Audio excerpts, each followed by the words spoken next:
अस्सलाम वालेकुम, this is Haram. Welcome to the new podcast of Envoy Global Consulting Faisalabad. हमारे साथ मौजूद है फैज़ान और आज के सेशन में हम डिस्कस करेंगे UK study visa for master student और इस रिलेटेड हम इनसे फर्दर क्वेश्चंस करेंगे जो कि बहुत हेल्पफुल होंगे उन स्टूडेंट्स के लिए जो कि पोस्ट ग्रेजुएट प्रोग्राम्स में अप्लाई करना चाहते हैं।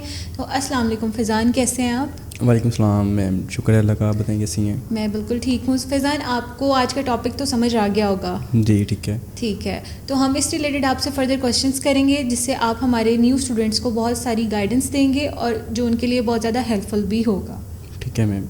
आज के सेशन में हम कवर करेंगे एडमिशन से लेके वीज़ा तक की सर्विसेज जो कि फैज़ान हमें बताएंगे। तो फैज़ान, सबसे पहले मेरा आपसे ये क्वेश्चन है कि जब एक स्टूडेंट ज़ीरो से स्टार्ट होता है तो उसको कौन कौन से ऐसे डॉक्यूमेंट्स रिक्वायर हैं जो उसकी फ़र्दर एप्लीकेशन में हेल्प करते हैं? अच्छा, मैं सबसे पहले अगर देखें तो डॉक्यूमेंट्स की तरफ अगर हम लोग इसको हाईलाइट करते हैं तो सबसे पहले आपका पासपोर्ट चाहिए होता है आपको, आपके डिग्री सर्टिफिकेट्स आपको चाहिए होते हैं। पोस्ट ग्रेजुएट स्टूडेंट्स की बात हो रही है तो उनमें ये होता है कि सबसे पहले मैट्रिक की डिग्री आपको चाहिए होती है, आपको इंटरमीडिएट की डिग्री चाहिए होती है, आपको बैचलर ट्रांसक्रिप्ट और बैचलर की डिग्री। अब कुछ स्टूडेंट्स हैं जो बिल्कुल फ्रेश ग्रेजुएट होते हैं और पाकिस्तानी यूनिवर्सिटीज़ का रूल ये है कि आपको फ्रेश ग्रेजुएट के बाद आपको वो डिग्रीज प्रोवाइड नहीं करते। आपको विद इन डिग्री कम्प्लीशन के 2 मंथ या 3 मंथ के बाद आपको डिग्री प्रोवाइड करते हैं। तो यूनिवर्सिटी से आपको एक डिग्री कम्प्लीशन लेटर मिलता है, आपको यूनिवर्सिटी के जो आपका कंसर्न डिपार्टमेंट होता है आपको वहाँ से डिग्री कम्प्लीशन लेटर मिल जाता है।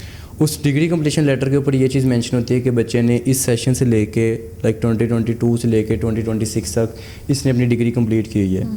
तो उस सेशन डिग्री भी मेंशन हो जाती है, सेशन भी मेंशन हो जाता है और आपका जो CGPA है वो भी मेंशन हो जाता है। तो उस डिग्री कंप्लीशन लेटर की बेस पे आप अपना एडमिशन सिक्योर करवा सकते हैं, आप यूनिवर्सिटी में अपने डॉक्यूमेंट्स भेज सकते हैं। ठीक है, डिग्री जब आपकी कह लेंगे आफ्टर 2 to 3 मंथ के बाद डिग्री आपको मिलती है तो अब आप डिग्री भी प्रोवाइड कर सकते हैं। मतलब आप ये कहना चाह रहे हैं कि अगर स्टूडेंट के पास डिग्री नहीं भी है तो वो अप्लाई कर सकते हैं। जी ठीक है, स्टूडेंट्स के लिए हेल्पफुल है ये। मतलब मोस्टली स्टूडेंट्स ऐसे होंगे जिनका ये भी क्वेश्चन होगा कि हम फ्रेशली अभी ग्रेजुएट हुए हैं, जैसे कि ऑब्वियसली हर साल होते हैं स्टूडेंट्स न्यूली ग्रेजुएट, तो हर स्टूडेंट की ये कन्फ्यूजन इस तरह से क्लियर हो सकती है कि वो जो है अप्लाई कर सकते हैं। हाँ जी बिल्कुल। बेसिकली स्टूडेंट्स आते हैं वो सिर्फ ना इसी चीज़ को गैप में ले आते हैं, उनकी डिग्री कंप्लीट हुई होती है, वो सिर्फ डिग्री का वेट कर रहे हैं कि डिग्री आए देन फर्दर अप्लाई करें। लेकिन उनको इस चीज़ का आइडिया नहीं है कि डिग्री कंप्लीशन लेटर, एक लेटर मिलता है यूनिवर्सिटी की से, आप उसके बिहाफ पे भी अपना एडमिशन सिक्योर करवा सकते हैं। आप डिग्रीज कंप्लीट कर लेते हैं, इसके बाद आप यूनिवर्सिटी से लेटर ऑफ रिकमेंडेशंस मिलते हैं आपको, आपके 2 सुपरवाइज़र, आपके 2 आप कह लें टीचर्स, उनसे आपको रिकमेंडेशन लेटर्स मिलते हैं। आपको वो रिक्वायर्ड होते हैं, आपको CV रिक्वायर्ड होती है। ठीक है, आपको इसके बाद आपका लास्ट पे आ जाता है स्टेटमेंट ऑफ पर्पस, जिसको हम SOP का नेम भी देते हैं। तो स्टेटमेंट ऑफ पर्पस में मैक्सिमम स्टूडेंट्स जो खुद रिसर्च करके आए होते हैं यूनिवर्सिटी की, खुद कोर्स को रिसर्च किया होता है उन्होंने, तो वो SOP भी खुद जनरेट करके लेके आते हैं। ठीक है, उसमें आपका SOP में 3 से 4 मेन पॉइंट्स होते हैं। वाई चूज़ UK, आपका वाई चूज़ दिस कोर्स, आपका इंट्रोडक्शन आ जाता है उसके अंदर, फ्यूचर गोल्स आ जाते हैं। तो रिलेटेड आपके जो भी है उसमें आप SOP के अंदर अपने सारे कंसर्न ऐड कर देते हैं। तो एक मेरा क्वेश्चन आपसे ये भी है, काफ़ी स्टूडेंट्स ऐसे भी होते हैं जिन्होंने IELTS की प्रिपरेशन नहीं की होती है या उन्होंने कोई और टेस्ट नहीं दिया होता है। उनका स्टूडेंट्स का ये भी क्वेश्चन होता है कि मेरे पास IELTS नहीं है, मेरे पास PTE नहीं है या कोई और टेस्ट नहीं है, तो ऐसे कौन से अल्टरनेटिव टेस्ट हैं जो यूनिवर्सिटीज़ एक्सेप्ट करती हैं? और अगर उन्होंने कोई भी टेस्ट नहीं दिया हुआ तो what do you think about EPL? बिल्कुल मैम, इंग्लिश प्रोफिशेंसी लेटर की बेस पे आपका एडमिशन सिक्योर हो जाता है। लेकिन करंट सिचुएशन में अगर आप देखें तो इंग्लिश प्रोफिशेंसी की बेस पे जिन बच्चों का एडमिशन हुआ है उनको एम्बेसी ने थोड़ा सा टफली डील किया है। उनको टफली इसलिए डील किया है, उन्होंने IELTS PT की प्रिपरेशन नहीं की होती। तो उसको वो कवर अप करने के लिए वो क्या करते हैं कि आप इंग्लिश प्रोफिशेंसी की बेस पे एडमिशन ले लेते हैं, लेकिन जब एम्बेसी के पास उनका केस जाता है तो एम्बेसी उनसे डिमांड करती है इंटरव्यू। तो जो बच्चे IELTS PT करके आए होते हैं उनको डिमांड ईजी होता है एज़ कम्पेयर जो इंग्लिश प्रोफिशेंसी की बेस पे एडमिशन हुआ होता है। तो हो जाता है इंग्लिश प्रोफिशेंसी की बेस पे, लेकिन अपनी इंटरव्यू की प्रिपरेशन के लिए, अपनी स्पीकिंग लेवल को अच्छा करने के लिए, आपने इन फ्यूचर वहाँ पे जाकर जॉब्स करनी है तो आपको इंग्लिश का लेवल एक अच्छा करने के लिए क्लासेस PT या IELTS को ज्वाइन कर लेना चाहिए। आपका कहना है कि क्लासेस मोस्ट इम्पोर्टेंट मेरे हिसाब से इसको ज्वाइन करना चाहिए आपको। ओके, तो हमारा सेकंड क्वेश्चन ये है कि अब कुछ स्टूडेंट्स ऐसे आते हैं जिनके ओल्डर रिजल्ट्स होते हैं। ओल्डर रिजल्ट्स मतलब उनकी डिग्रीज बहुत पुरानी होती हैं, उनका स्टडी गैप बहुत ज़्यादा होता है, और फिर आप क्या रिक्वायर करते हैं उनसे? और what do you think about experience letters? बिल्कुल, ये अच्छा, सबसे अच्छा क्वेश्चन मेरे हिसाब से इस प्रोसेस के अंदर ये है कि बच्चों का गैप आ जाता है। पाकिस्तान में ना बेसिकली मैं 2+2 की डिग्री चलती है। आपने गैप की बात की है तो मैं इसको हाईलाइट करना चाहता हूँ कि 2+2 डिग्री मतलब ये कि बच्चे इंटर के बाद ADP करते हैं, 2 ईयर प्रोग्राम होता है वो पाकिस्तान में। इसके बाद वो मास्टर कर लेते हैं, ठीक है, मतलब ADP के बाद वो इनरोल हो जाते हैं मास्टर प्रोग्राम में। लेकिन वो इक्विवेलेंट करंट सिचुएशन में या 16 ईयर स्टडी के कंप्लीशन के बाद वो इक्विवेलेंसी बनती है उसकी बैचलर के 4 ईयर, वो BS उनका होता है, वो मास्टर पाकिस्तानी वर्ल्ड में मास्टर है तो वो इक्विवेलेंसी बनती है 4 ईयर बैचलर के इक्विवेलेंट। अब बच्चे आते हैं 2+2 डिग्रीज वाले। अब जो बच्चे 2+2 डिग्री की हुई है उन्होंने 2016 के अंदर लास्ट ADP किया हुआ है, 21 to 23 ऑनवर्ड उन्होंने मास्टर किया हुआ है अपना। जो 16 to 14 है वो गैप है उनका। उस गैप को कवर करने के लिए उनसे जस्टिफिकेशन ली जाती है, ठीक है, और कह लें कि उन पे गाइडलाइंस शेयर की जाती है कि आप एक्सपीरियंस प्रोवाइड करें, ठीक है, एक्सपीरियंस अगर हमने रेलिवेंट फील्ड का किया हुआ है वो प्रोवाइड करें, या काफ़ी बच्चों के कंसर्न्स होते हैं कि हाँ हमें मेडिकल इशू था, जो भी उनकी रेलिवेंसी बनती है वो गैप कवर करने के लिए आप उसको ऐड कर सकते हैं। सेकंड आता है कि एक्सपीरियंस लेटर। एक्सपीरियंस लेटर बहुत डिमांडफुल है। एक्सपीरियंस लेटर पे बच्चे ज़्यादा वर्किंग नहीं करते, अपना एक जर्नल एक्सपीरियंस बनवा के फेक बनवा के शो कर दिया और अप्लाई कर दिया। लेकिन एक्सपीरियंस लेटर इस चीज़ की बेस होती है कि बच्चा ग्रेजुएट आज से लास्ट 4 ईयर बैक चले जाएँ तो बच्चा 4 ईयर पहले ग्रेजुएट है, उसने 4 ईयर के अंदर क्या वर्किंग की है, क्या एक्सपीरियंस है उसका, और जिस चीज़ का वो एक्सपीरियंस प्रोवाइड कर रहा है, जिस कंपनी का एक्सपीरियंस प्रोवाइड कर रहा है वो ऑथेंटिक है कि नहीं, वो किस तरह से उसको पता चलेगी। अगर तो वो इंटरनेशनल कंपनी है तो फिर तो उसका आइडिया हो जाएगा। अगर पाकिस्तानी है कंपनी तो उसका जो उसका फॉर्मेट है, उसका कह लें कि लेटर पैड है, ये 2-3 चीज़ें जो देखी जाती हैं उसके बाद कवर अप ईजीली होता है। उसमें पहले सबसे पहले तो बच्चे को ये बताया जाता है कि उसका फॉर्मेट में, ठीक है, उसका फॉर्मेट एक अच्छा होना चाहिए। लेटर पैड देखने में आए हैं, एक्सपीरियंस लेटर देखने में आए हैं कि उसके ऊपर जिस कंपनी का लेटर पैड है उसका सेल नंबर ही नहीं है, उसकी मेल ही नहीं है, तो एक सबसे बहुत बड़ा ब्लंडर कह सकते हैं इसको। बैड इंप्रेशन बेसिकली जब आपने एम्बेसी को भेजना है, अपने यूनिवर्सिटी को भेजना है, वो कहाँ से वेरिफिकेशन करेगी इस चीज़ की, ठीक है, आपने सिर्फ उसको फिर मतलब फेक डॉक्यूमेंट्स प्रोवाइड किया है, ये उस चीज़ पे गाइडलाइन शेयर की जाती है बच्चे को। उसके बाद एक्सपीरियंस लेटर प्रोवाइड करते हैं, प्रोवाइड करने के बाद अपना एक्सपीरियंस जो स्टार्ट किया होता है उसको जब अप्लाई कर देते हैं उसको रोक देते हैं तब तक। मतलब ये है कि आफ्टर आज से 2 साल पहले का उन्होंने एक्सपीरियंस लेटर बनवा के अगर आज अप्लाई करें तो उसको टिल डेट नहीं करवाते, उसको रोक देते हैं। तो उस पर बच्चे को गाइडलाइन शेयर की जाती है।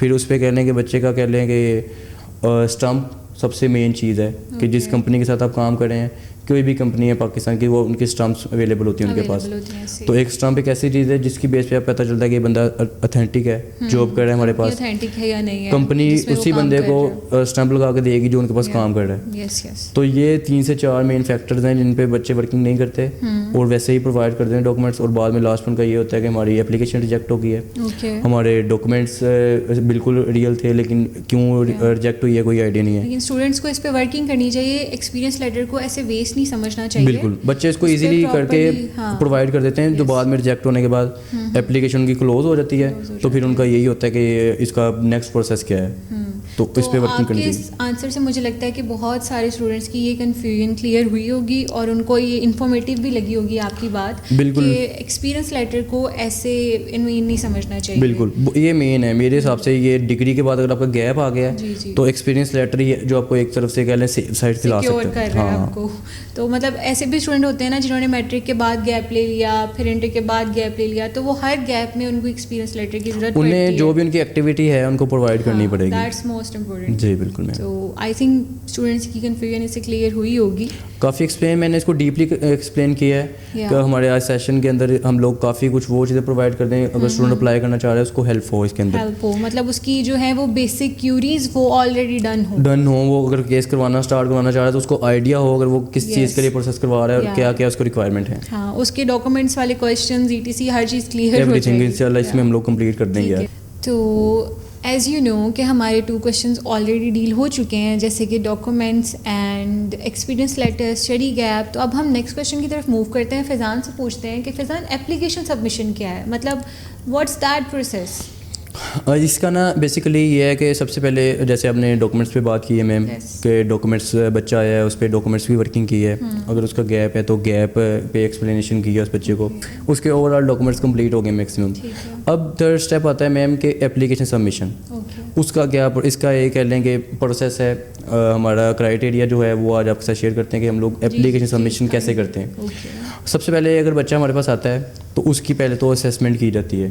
ठीक है, असेसमेंट करने की बेस पे उसको बताया जाता है कि उसकी अगर डिग्री बैचलर सीएस के अंदर है, लास्ट किसी भी कह लेंगे आप सपोज कर लें उसकी सीएस की डिग्री है बीएससीएस की, ओके। तो उसकी रेलिवेंट डिग्री की ऑप्शन बताई जाती हैं। ठीक है। ठीक है, वो आईटी में मूव कर सकता है, वो सॉफ्टवेयर इंजीनियरिंग में मूव कर सकता है, वो एआई के अंदर मूव कर सकता है। ऑप्शंस दिए जाते हैं स्टूडेंट्स को।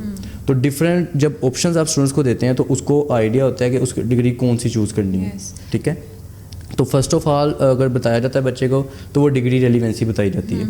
ठीक है, डिग्री रेलिवेंसी बताने के बाद उसको कह लेंगे उसका कोर्स, उसकी लोकेशन, उसकी यूनिवर्सिटी अगर उन्होंने खुद से सर्च की हुई है बच्चे ने, है। उसके अकॉर्डिंग ऑप्शन दिए जाते हैं। लेकिन कुछ स्टूडेंट्स होते हैं जिनका पैशन होता है बाहर जाके पढ़ना है, हमने बाहर जाके पढ़ना है, और वो फिर ऐसे सर्च करके आ रहे होते हैं प्रॉपरली कि हमने तो यही कोर्स करना है, हमने इसी तरह से लाइक कुछ लोग मेडिकेशन के लिए जाना चाह रहे होते हैं, कुछ लोग लॉ में जाना चाह रहे होते हैं, कुछ लोग आईटी में जाना चाह रहे होते हैं। इस तरह से वो खुद सर्च करके आए होते हैं क्योंकि उनका वो पैशन होता है। बिल्कुल, स्टूडेंट सर्च भी करके आते हैं मैम, लेकिन पाकिस्तानी जो स्टूडेंट हैं हमारे वो थोड़ा सा कह लेंगे ढीले भी हैं, ऐशप्रस्त भी आप कह सकते हैं इसको।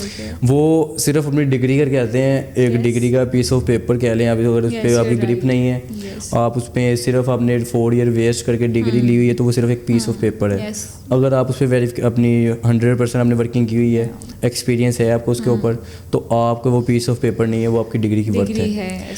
तो जो बच्चे पीस ऑफ पेपर समझ के आते हैं वो सिर्फ आकर डिग्री सामने रख देते हैं कि फैजान भाई बाहर जाना है, तो उनके लिए फिर ऑप्शन उनको देने का कोई फ़ायदा भी नहीं है। लेकिन ये है कि जो हमारा प्रोसीजर, जो हमारा क्राइटेरिया, उसमें फिर यही है कि बच्चे को समझाया जाए कि भाई ये तेरी आगे फील्ड्स हैं, आगे किस में पढ़ना है तूने, उसके लिए इजी क्या है। तो उसको गाइडलाइन शेयर करना मतलब हमारा कहने के फर्स्ट टाइप अगर एक स्टूडेंट आ रहे हैं, मतलब मोस्टली अगर हम पाकिस्तान को डील कर रहे हैं तो पाकिस्तान में ऐसे स्टूडेंट्स आते हैं जो कि सिर्फ जिनको बाहर जाना होता है, उनको स्टडी से कोई लिंक नहीं होता है।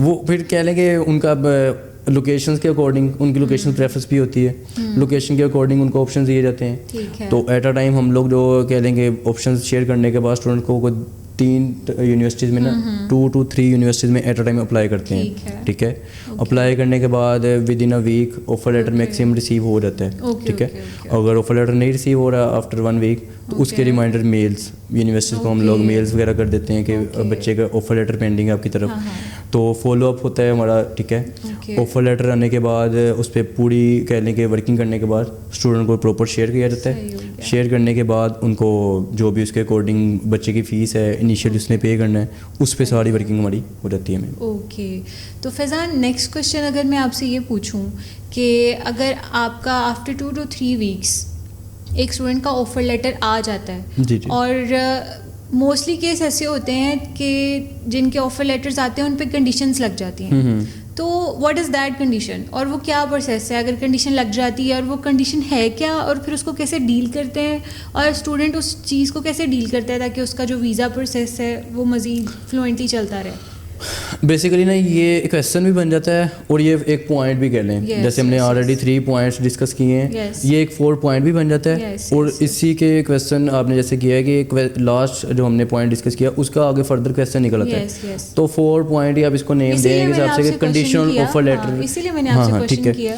इसमें ना बेसिकली मैम सबसे पहले जो कंडीशन आती है ना बच्चे की, वो बेसिकली आती है कि आइट्स। ठीक है, सबसे जो मेजर आती है, बच्चे क्या करते हैं आईएलटीएस पीटी की प्रिपरेशन स्टार्ट कर देते हैं हमारे थ्रू, तो हम लोग क्या करते हैं बच्चे की एप्लीकेशन लॉन्च करवा देते हैं। जब एप्लीकेशन लॉन्च हो जाती है, ठीक है, तो उसको आईएलटीएस या पीटी का स्टार्ट करवा देते हैं हम लोग प्रोसेस। जब आईएलटीएस या पीटी प्रोसेस स्टार्ट हुआ होता है तो एप्लीकेशन मूव हुई होती है यूनिवर्सिटी को, यूनिवर्सिटी से कंडीशन आ लेती है आपकी कि बच्चे का आईएलटीएस पीटी जो भी इंग्लिश टेस्ट है उसको प्रोवाइड करें। ठीक है, एक तो आपकी कंडीशन ये मेन सबसे होती है। उसके बाद जैसे हमने पीछे लास्ट पे डिस्कस किया था कि बच्चों का डिग्री कंप्लीशन लेटर पे भी अप्लाई हो जाता है। ठीक है, तो डिग्री कंप्लीशन लेटर पे जब अप्लाई हो जाता है तो वो डिग्री डिमांड करती है यूनिवर्सिटी। ठीक है, डिग्री डिमांड करती है आपका कह लें आइट्स का जो है वो डिमांड करती है।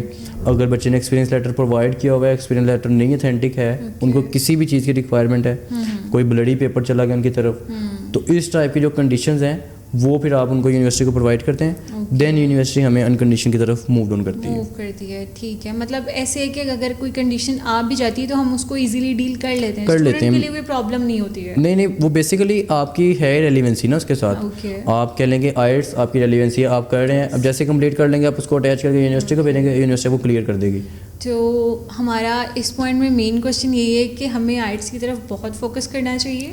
आइट्स की तरफ भी फोकस करना चाहिए क्योंकि सबसे आप कह लेंगे प्रायोरिटी वो इसी को चीज़ को देते हैं। ठीक है, फॉर लैंग्वेज हम लोग इसके बगैर नहीं मूव कर सकते किसी भी कंट्री के लिए। और यूके में और लाइक यूरोप कंट्रीज में आई डोंट थिंक सो, मेरे हिसाब से नहीं, आइट्स के बगैर आपको ऑप्शंस नहीं मिलते।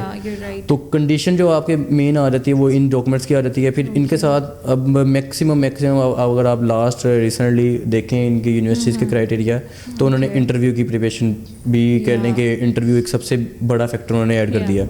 अब जो बच्चा इंटरव्यू की प्रिपरेशन कर सकता है ना, वो आइट्स पे ईजिली दे सकता है। तो एक कंडीशंस ये भी आ रही है यूनिवर्सिटी की कि हमें इंटरव्यू की डिमांड है आपसे, आप इंटरव्यू दें। कुछ यूनिवर्सिटी के ये फैक्टर हैं कि आपको ऑफर लेटर के बाद कह लेंगे इंटरव्यू ले लेती हैं इनिशियल डिपॉजिट से पहले, और कुछ यूनिवर्सिटी इनिशियल डिपॉजिट करवाने के बाद भी आपको डिपॉजिट इंटरव्यू की डिमांड करती हैं। तो student should be prepared for the interview because interview is the most important part. Student prepare तो नहीं होता मैम बेसिकली, लेकिन ये है कि अल्हम्दुलिल्लाह टीम बैठी हुई है हमारी, वो इस पे प्रॉपर वर्किंग करती है।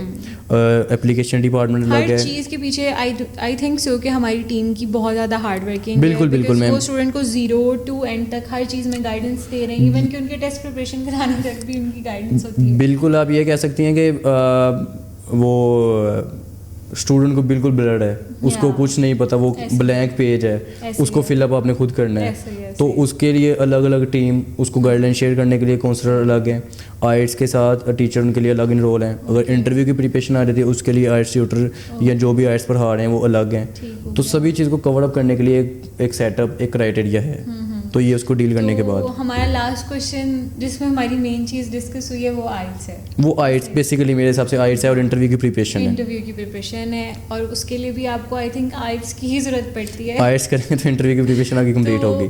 आई थिंक हमें सबको ये भी बताना चाहिए कि इनवॉय ग्लोबल कंसल्टिंग जो है वो आइट्स भी ऑफर कर रहा है। बिल्कुल मैम, आइट्स भी ऑफर कर रहे हैं, पीटी भी एक टेस्ट है जो यूके के अंदर एक्सेप्टेबल है, अल्टरनेटिव टेस्ट है।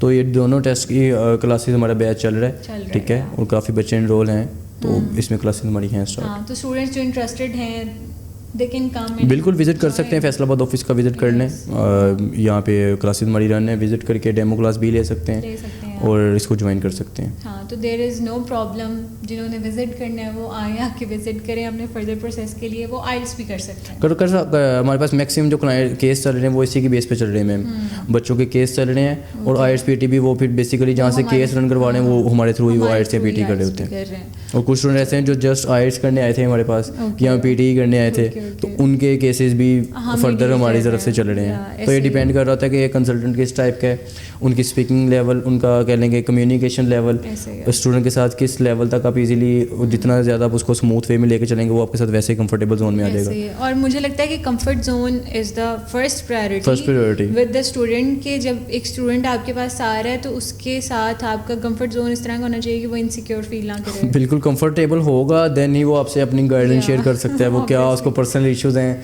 क्या चाह रहा है वो फिर ही शेयर कर सकता है, अदरवाइज वो सिर्फ चुप रहेगा आपके साथ। तो मेरे हिसाब से वो चुप रहने के बाद सिर्फ वो टाइम वेस्ट करा आपका भी और खुद का भी ऐसे ही है। तो फैज़ान, हमारी क्वेश्चंस तो क्लियर हो गए हैं। Thank you so much for telling me and telling us.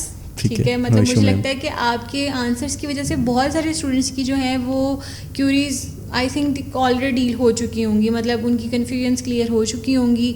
और अब मैं यही कहना चाहूँगी कि आज के हमारे क्वेश्चंस जो है वो हमने डील कर लिए हैं, फैज़ान से पूछ लिए हैं।